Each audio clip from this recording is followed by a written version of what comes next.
Okay, so Chargers I had at 23. Where'd you have the Chargers? I had them at 26. 25. Okay, so you're the highest on the Explain Chargers. that, Let's please. start there. Let's talk about the Chargers. Man, I really love what they did this offseason. I know all everybody's talking about is the receiver position for the Chargers.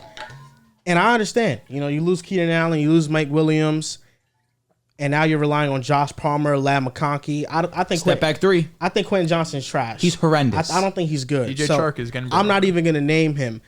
But out of 34 games in the last 2 seasons, there were only 6 games that Keenan Allen and Mike Williams played together. That's 17% of the games. It's not like Justin Herbert was having these guys healthy when he was out there anyway. For a large part of Herbert's tenure with the Chargers, he has had to do everything.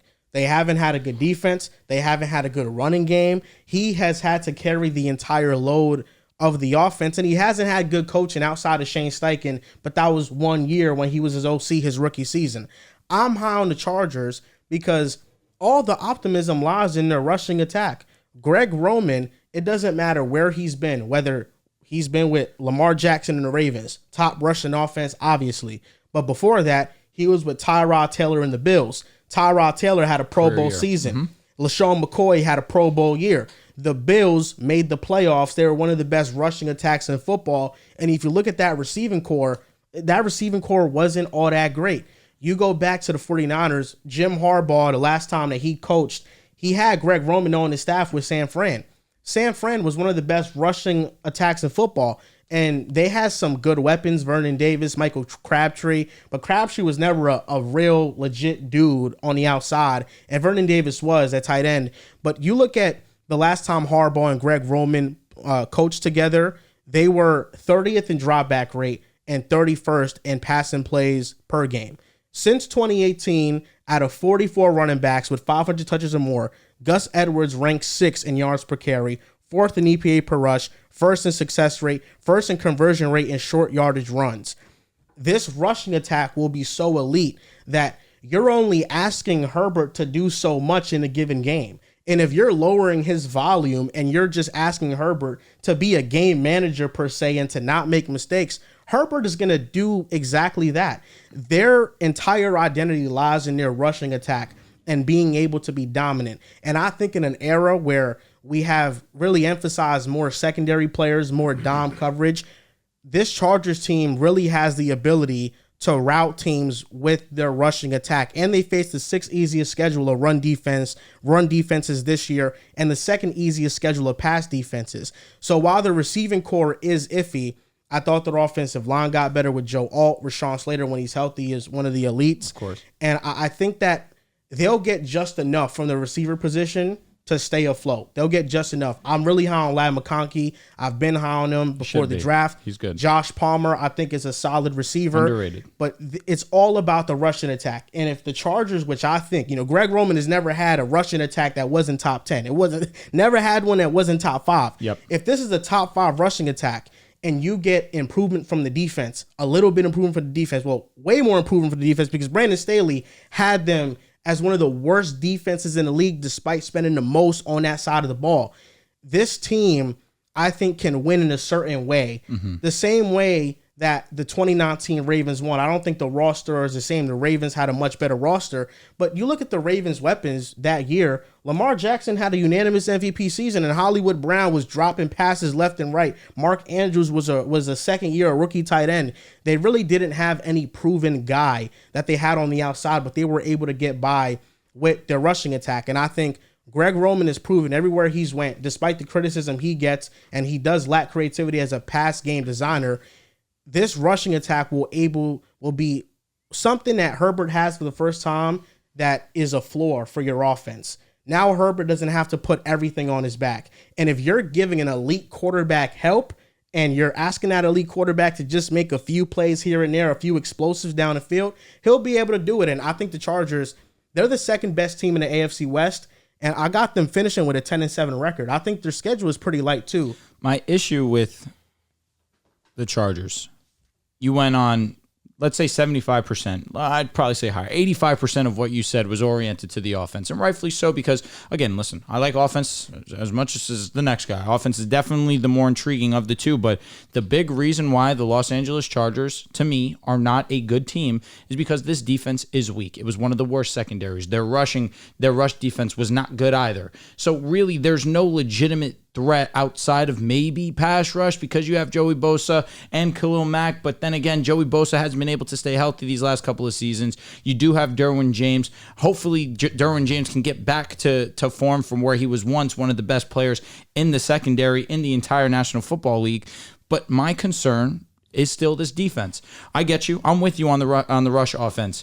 This is going to be a strength of theirs. They have some interesting backs to put this plan into action with Gus Edwards. If J.K. Dobbins is healthy, to me, I still think that he's the best running back on the roster. But again, you can't bank on that. But I believe very firmly, if he's healthy, he will be the running back one. They have a solid offensive line. Now you're finally protecting Herbert. You did that one season. He threw for 5,000 yards. Then they started to get injured. Corey Linsley, the center, he gets injured, and then now he's retired. So now you have to go and rebuild the offensive line front. They did a great job of doing that this offseason. The receivers, I think, will come into fruition naturally. Ladd McConkey was a great selection by them. I think Josh Palmer is a low-end wide receiver too, but when he has been put in those situations where he has to be the wide receiver one, he has produced good numbers. But I do worry still about this defense. That's my biggest worry for the Los Angeles Chargers. Herbert is going to be fine. The run game is going to be awesome. But again, what can you really do if your defense is constantly letting up? It's fair to worry about that. Joey Bosa has to stay healthy. If Joey Bosa and Khalil Mack stay healthy, that's one of the best pass rushing duos. Khalil Mack was a monster last year. He just didn't have no help. That one game was nuts. Yeah. 6 sacks. I think 80% of his production. Tuli Lotu, what's his name out of USC? Oh, It's Tuli something. Tupilioto? Something like that. I'm forgetting his name. No, he's an edge. He's an edge. He was also pretty good last year as a rookie.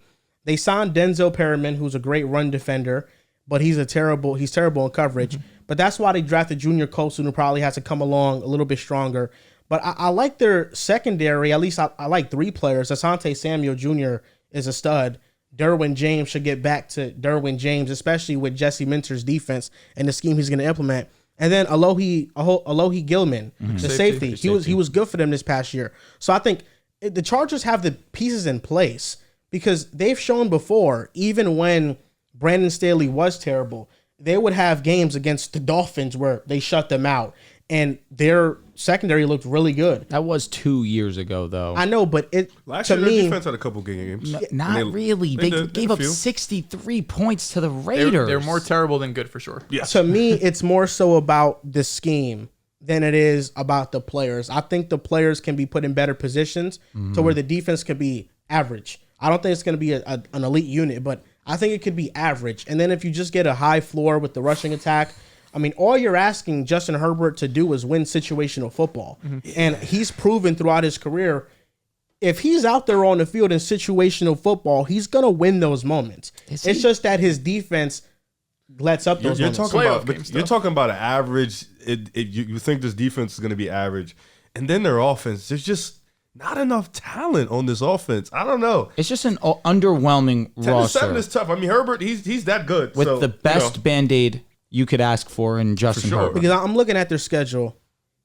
They face the Raiders week 1. That's going to be a loss. The Raiders are good. They'll probably split with the Raiders. They face the Panthers week 2. That's a loss. But that's also winnable for the Panthers. But the Chargers are better. Yes. Sure. Chargers are better. They should be. That week 3 is against the Steelers. I can't immediately say it's a W. But I'm saying, how many games do you think the Chargers are favored in this season? That's the best question. I'll give you the Panthers. I'll be very lenient towards the Chargers. Probably 8 games. All right, keep going. I'll tell you if I think they're favored. Do you want me to just go through it? Do the schedule? You want to just I guess name the names? We could do that. Hand it over, buddy. Yeah. Because we're essentially doing Get ready to learn Chargers. So fuck it. All right. Week 1. All right. Let me intro. All right, let's go through the Los Angeles Chargers schedule and let's predict their record for the 2024 season. First game versus the Raiders. This is at LA. I'm going to pick the Chargers to win this game. Okay. You keep me count, Roof? Yes, 1-0. I'm looking at them. I figured you wasn't doing Week anything. 2 at Carolina. I think they go 2-0. They beat Carolina on the road. 2-0. Week 3 at Pittsburgh. This would be a tough game. I think this could be a split because the Steelers are going to have a great rushing attack. I think they're a more talented team. I'm going to go with the Steelers in this Okay, one. thank you. 2-1. Week 4, this is versus the Kansas City Chiefs. It's a loss. I agree. 2-2. This is at Denver. This is a win. 3-2. At Denver. This is a win. The only team in the division the Broncos play well against 3-2. are the Chargers. 3-2. I think they would beat Denver. All right. I think they'll beat Denver. This is at Arizona. I think they beat Arizona. 4-2. This is versus the Saints. Versus the Saints, so we're playing in LA. Not like Yep, they got you home got field it. advantage anyway, No, but they it's don't. tough to play in New No, Orleans. most definitely. I think the Saints, they should rebuild already. I think the Chargers can win this game. I got the Chargers 5-2. winning. Okay, at Cleveland I got them losing. 5-3. Yeah, we're here. versus Tennessee. I think this is a They toss-up can't get every game. 50-50. Tennessee has been talented.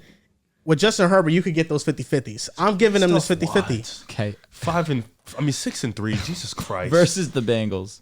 This is a loss. 6-4. Versus the Ravens. This is a loss. 6-5. At Atlanta. Brother, they can't get every. You're giving them 50-50, every bro. 50. Atlanta has no pass rush whatsoever. They have no pass rush. They were 32nd in pass rush win rate last year. I think that's going to be Atlanta's Achilles heel. That's a toss-up. But we agree. But we're saying you can't. And they the can't Falcons, get them they really don't have any pass rush. Their run defense, they lost their defense coordinator. I like Raheem Morris. This is a 50-50 game or whatever. I'll give it to Kirk Cousins and the Falcons. Okay, New thank energy. you. 7-6. At Kansas City. This is a loss. all. 7-7. Versus the Buccaneers. This is a win. 8-7. Versus the Broncos. This Sweet. is a win. 9-7. They're sweeping the Broncos. I'm telling you, You had the Broncos like 32nd ranked. I the did, but only team I don't think they're gonna go we 0-17. play well- the only team we play well in the division is the Los Angeles Chargers. I am telling you this. We're losing both. Not Jim Harbaugh. So Chargers. let me ask you a question. Who's your quarterback? Bo Nix? Stop it. Stop. He 'Cause just then had a I'm gonna terrible kick you game out of the in fan club. camp. I'm gonna kick you out of the fan But club. I'm just saying, come on, like He's actually been good in camp. Respect. I'm just saying though, like Bo Nix, I gotta see it first. I gotta in a matchup next to Justin Herbert. I think Herbert we can lose sweep both? the Broncos. Don't we got to see Aiden who the Chargers are? Aiden O'Connell and the Raiders put up 63 on the Chargers head That top. was Brandon Staley's team. That wasn't Jim Harbaugh's team. By the way, Chargers are favored in 7 games this series. Okay. This season. One of them is what are they? minus 10 one. and 8? They also have a game that's 10 minus and 1 That shit in. doesn't even 10 and matter. 6 right What's now. what's the record right now? 9-7. Okay. This is at New England This, you got them going 10-7. This is a win. 10-7. Yes. and at the Raiders. It's a loss. Oh wait, how are we 10-8? No, we're not. No, we're not We're 10-8. Oh, We're I not thought you just 10-8. said 9-7. No. My bad. But I think the point of Pay what attention, the bro. point of what I'm saying, and as you can see, they're favored in 7 games. Which games are there any like even lines? Yeah, I think it was minus one Arizona. is They were essentially +1. an equal They line. play at Arizona. They're +1 underdogs, and then week 18, the Raiders game, they're -1. Everything else is within 2+ points. When you look at their schedule, the Raiders, the Panthers, the Broncos twice, the Cardinals, the Saints, You know the these Titans, are games that they can also lose. the Falcons, the Bucks, Titans. the Patriots. I mean, yeah, they can also lose, but I think Justin Herbert No, I get gives me faith that they can win those games where they have the better Usually it's me quarterback in all of defending them. Herbert like this, so I understand where he's coming from. I just truthfully. think this we look at the schedule. This is not a tough schedule. It's not This tough. is not For a tough this schedule. team, though, they're not good. They're So it's not like, good. It's I like, think it's a lot of projecting for the Chargers. Listen, if you project them to be good, because it's probably the biggest coaching upgrade across the entire NFL this season, I would say. Yeah. Brandon Staley was a disaster, to put it lightly. And, of course, we know what Jim has done with his time with the 49ers, his time, of course, with Michigan. He's one of the best coaches in the NFL in football, period. He's shown that he get the most out of his players. He could develop his players. Teams can overachieve. I mean, when he got to the 49ers, that team was terrible the previous year. And when you have Justin Herbert, I think you could have that confidence. But outside of the run game, which I agree, I think is going to be strong because of Greg Roman, I do think the running backs, although Gus Edwards has been one of the more efficient backs, top, was it 6th in since 2018 amongst 500 running backs. Eye test wise, I don't see that. I don't think Gus Edwards is a top 10, 15 running back in the NFL. And as much as I love J.K. Dobbins, and I'm hoping, fingers crossed, he get back, the history of Achilles injuries, especially for running backs, it's really, really grim. And he said, though, if he gets the volume, he'll be one of the best running backs in the NFL. God willing, he's able to pull that off. But whether you look at James Robinson or Aaron Foster at the end of his career, there's just been so many dudes have torn their Achilles and just hasn't been the same guys. Cam Akers, that was most recent. I guess you said Aaron Foster. I mean, there's just, I love J.K. Dobbins, but like we're really just looking at his rookie year. That's all he has, and he was phenomenal. I mean, he was a touchdown machine. He was Don't say that. I wouldn't say that either, because the first injury that he came back from, the ACL. yes, he actually ended the season off amazingly. What? He only played 1 year. No, he also came back, played the last 6 games, if I'm not mistaken. He played his rookie year. Correct. Then he got hurt. Correct. And then he came back from that injury. Then tore his Achilles. But then he came back. No. There was a end of the season where he played. That was his rookie year? No. So One second. The last time Harbaugh coached in the NFL, his first stint with the Niners, they were 6-10, and then they won 13 games. Yes. Yep. I think in 20, and I apologize. Finish your statement. it's not so much that I trust the talent on the team. I just trust the coaching, and I trust the scheme. Like Gus Edwards, I know he's not a top back, but with Greg Roman, he could have those numbers. No, I mean, he's been with Greg Roman for... Exactly, and that's why I feel like with Greg Roman, he will just always have a great rushing offense. That's just what he'll have. I feel very confident about the floor of this team. I don't think this is a team that's a top 5 draft pick. It's probably not even a team that's a top 10 draft pick. But I don't see the ceiling. I don't think you see the ceiling with this team. I mean, they're ranked, 17th, 10-win team, borderline wildcard team. I don't think anyone's saying they're a Super Bowl team. No. But when you have a lot of questions about the defense, about the wide receiver room, the offensive line should be better. But, of course, Joe Alt has to be what we're expecting him to be. Sean Slater has to stay healthy. That interior, I think, still has some question marks. I think there's more questions on this team than anything. But 23-17... I think it's just crazy. It can happen. With this team, it's a lot of projection, and I respect the projection because I'm doing the same thing with a couple other teams. So I respect it. I knew I was right. 2022, he came back week 3. He was not that good week 3 through week 6. Then got injured. Came back week 14. 43% snaps, 15 rushes, 120 yards, and a touchdown. Next week versus Cleveland, 38% of snaps, 13 rushes, 125 yards.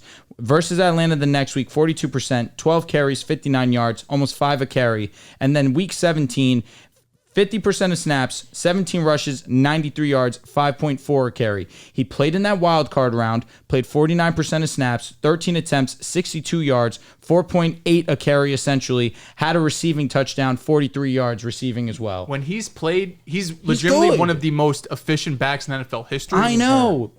Tearing your Achilles is basically death sentence, unfortunately. He tore his ACL, came back, was solid. Like, But Achilles really is good. different, and you know it's different.